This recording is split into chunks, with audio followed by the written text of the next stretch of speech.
three different directions for the drainage of aqueous humor. The first is through the Schlems Canal. So this canal is called also the scleral sinus, venous scleral sinus. It's located in the iridocorneal angle, this one, and when the fluid is produced by the ciliary processes of the ciliary body, it's drained to the posterior chamber of eyeball. Afterwards, through the opening of pupil, is directed to the anterior chamber, and in the iridocorneal angle there is a Schlems canal.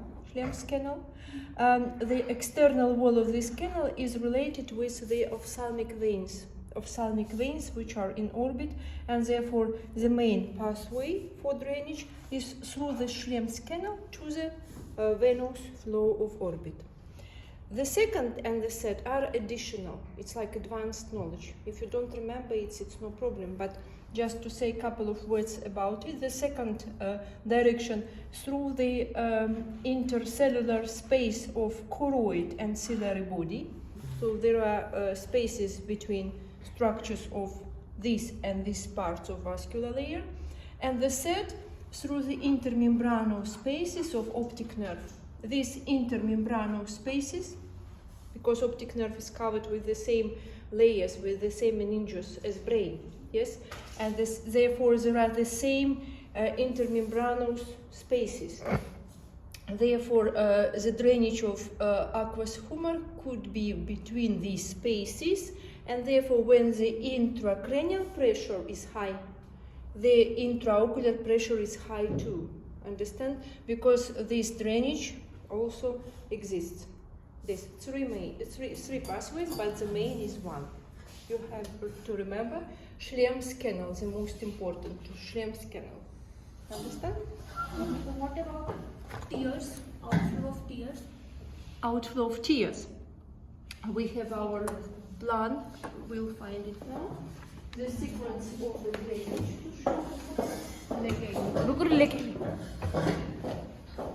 भाई ये तो नहीं पढ़ा था मैंने सारा लिखा है भगवान फाड़ दी इसका देखो हार्ट अटैक में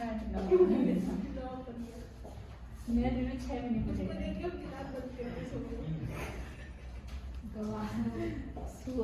तो कॉल आई यार सच में बहुत ज्यादा 3 महीने के बाद मिला भी भाई मैं पढ़ा हुआ है सोच 20 मिनट अभी 10 मिनट का बाकी है Tears. The first part, the first stage, yes, is lacrimal rivus, it's called. What does it mean?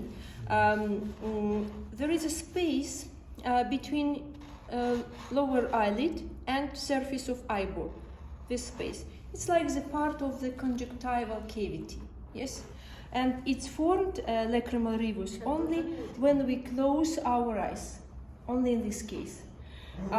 From the lacrimal rivus, the tears are directed to the lacrimal lacus lacrimalis, it's lacrimal lake, yes? In the lacrimal lake, there are two lacrimal points, puncta lacrimalis, this one. They are the origins for the lacrimal canaliculi.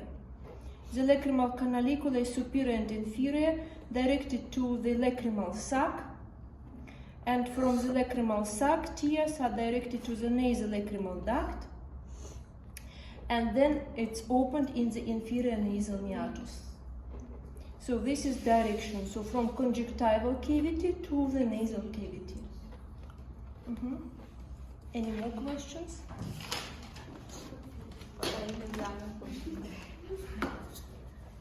Any more questions?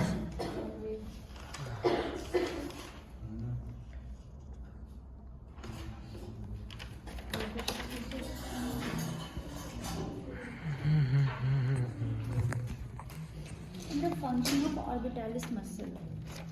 Orbitalis muscle.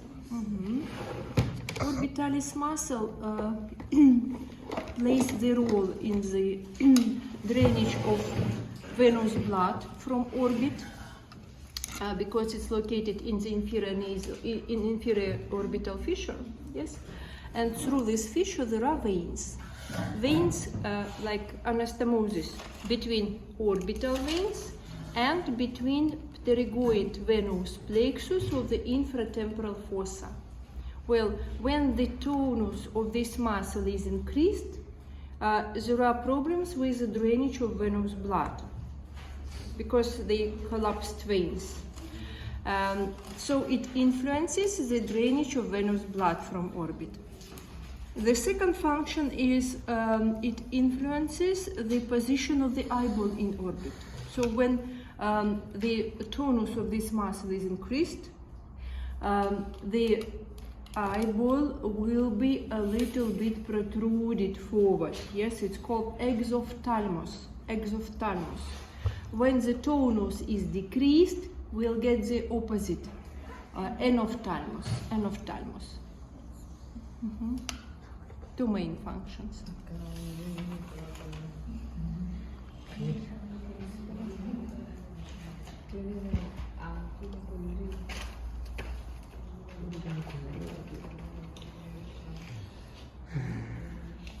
More questions? No? Repeat a little bit, please.